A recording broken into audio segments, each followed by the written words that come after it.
perkara yang dapat menghilangkan sikap istiqomah. Jadi ada perkara yang menghilangkan sifat istiqomah.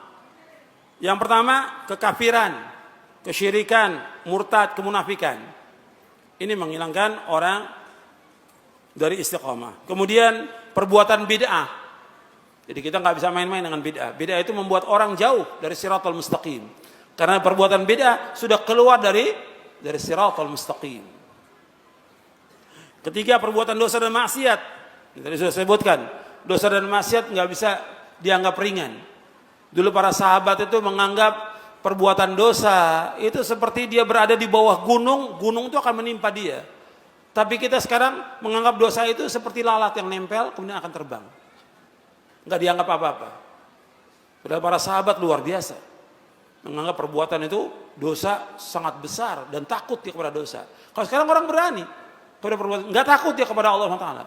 Padahal di antara doa Nabi mohon kepada Allah diberikan apa? Di antara doa Nabi mohon kepada Allah agar diberikan apa? Rasa takut. Yang takut ini menghalangi antara beliau dari perbuatan dosa dan maksiat.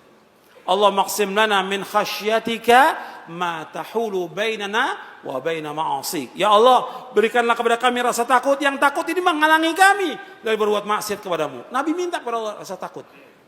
Makanya kalau antum nuntut ilmu, mestinya yang muncul dari nuntut ilmu itu apa? Apa?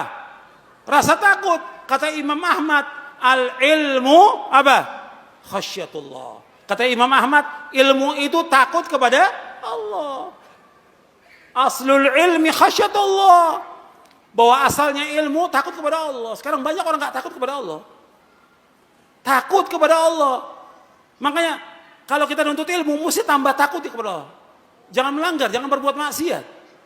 Apakah durhaka kepada orang tua, apakah makan riba, atau berbuat yang haram, atau menzalimi orang, atau mengambil harta orang lain. Takut dia kepada Allah. Takut. Dia tambah, dia nuntut ilmu, tambah takut kepada Allah. Seperti itu. Makanya perbuatan dosa dan maksiat ini akan membuat orang tidak istiqamah. Yang keempat, berteman dengan orang yang tidak baik agama dan akhlaknya. Maka cari teman-teman yang baik akhlaknya. Sebab apa? Sebab teman punya pengaruh. Tadi saya contohkan, ada satu. Siapa? Muridnya siapa? Ibnu Abbas.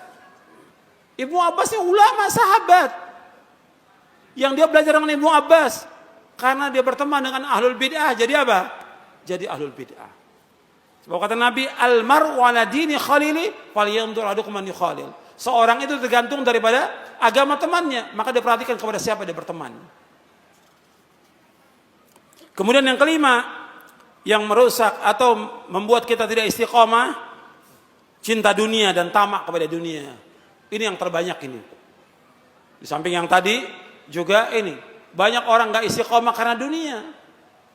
Sibuk dengan dunia, tamak kepada dunia. Rezeki sudah diberikan oleh Allah. Kita wajib ikhtiar untuk mencari nafkah, mencari rezeki, wajib kita. Tapi sekedarnya. Ini enggak, kita sibuk terus dari mulai pagi sampai sore sampai malam, terus seperti itu. Setiap hari habis waktu kita. Sampai waktu ibadah kepada Allah kita lupa, nuntut ilmu lupa, baca Quran lupa, kepada orang tua lupa, sampai istri kadang-kadang enggak diberikan haknya oleh dia dan anaknya. Karena apa? Karena dunia. Orang yang sibuk dengan dunia dan tujuan hidupnya untuk dunia. Perhatikan hadisnya. Antum lihat di halaman 92. Halaman 92 antum lihat. Kata Nabi SAW, "Man kanatid dunya hammahu, farraqallahu alaihi amrahu, wa ja'ala faqrahu baina 'ainaihi, wa lam ya'ti minad dunya illa ma kutiba lah. Wa man kanatil akhiratu niyatahu, jama'allahu lahu amrahu, wa ja'ala ghinahu fi qalbihi, wa atathu dunya wa hiya raghimah." Kata Nabi SAW, barang siapa yang tujuan hidupnya adalah dunia, maka Allah akan mencerai-beraikan urusannya, menjadikan kefakiran di kedua pelupuk matanya, dan ia mendapat dunia menurut apa yang telah ditetapkan baginya. Dan barang siapa yang niat tujuan hidupnya adalah negeri akhirat, Allah akan mengumpulkan urusannya, menjadikan kekayaan di hatinya, dan dunia akan mendatangi dalam keadaan menghina. Hadis sahih riwayat Ahmad, Ibnu Majah, Ibnu Hibban dan yang lainnya.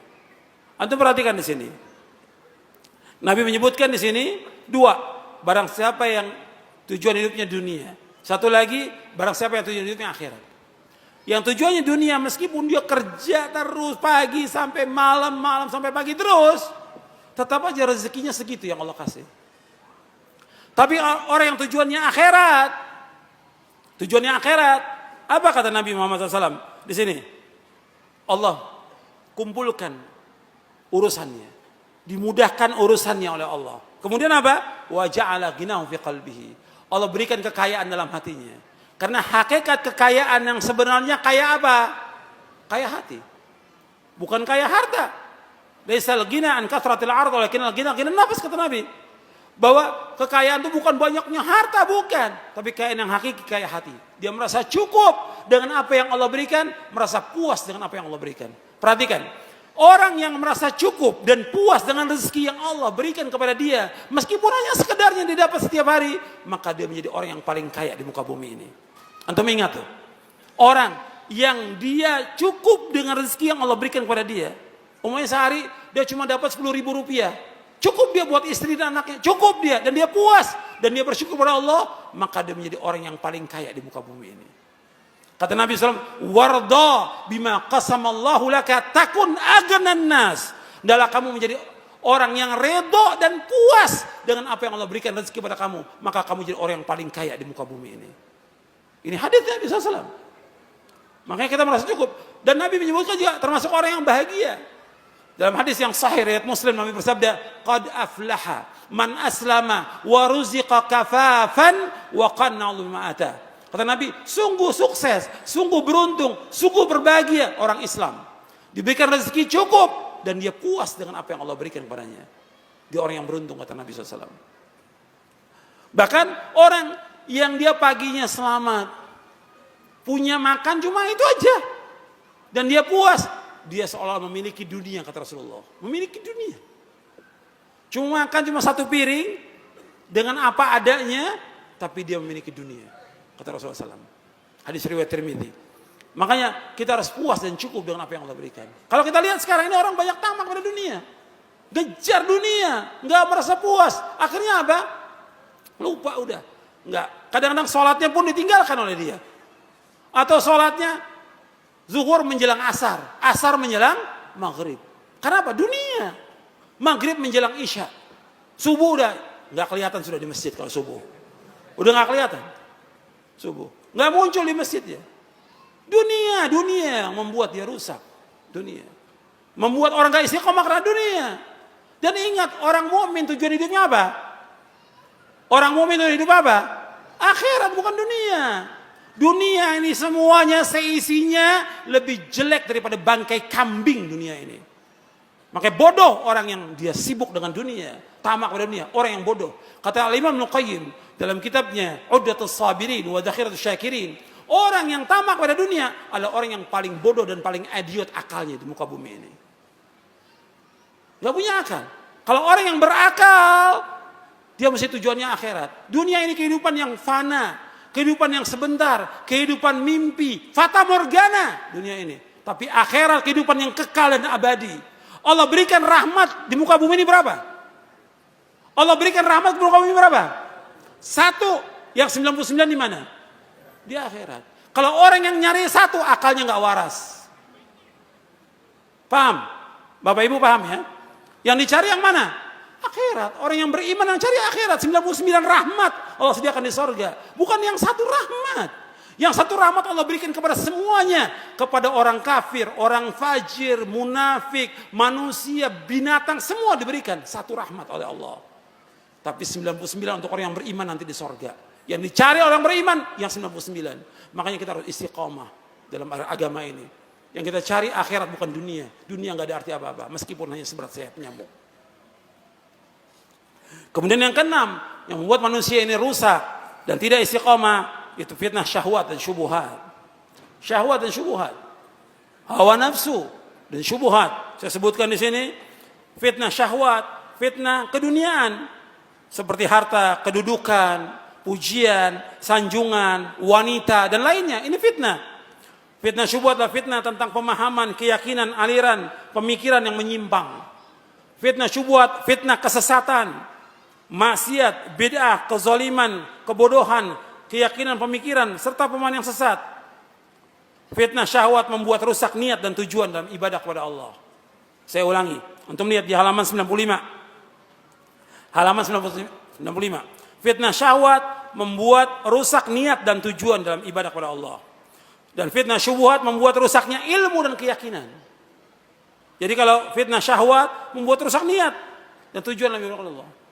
Fitnah syahwat tadi seperti harta, dunia, pekerjaan, pangkat, jabatan, uang dan yang lainnya.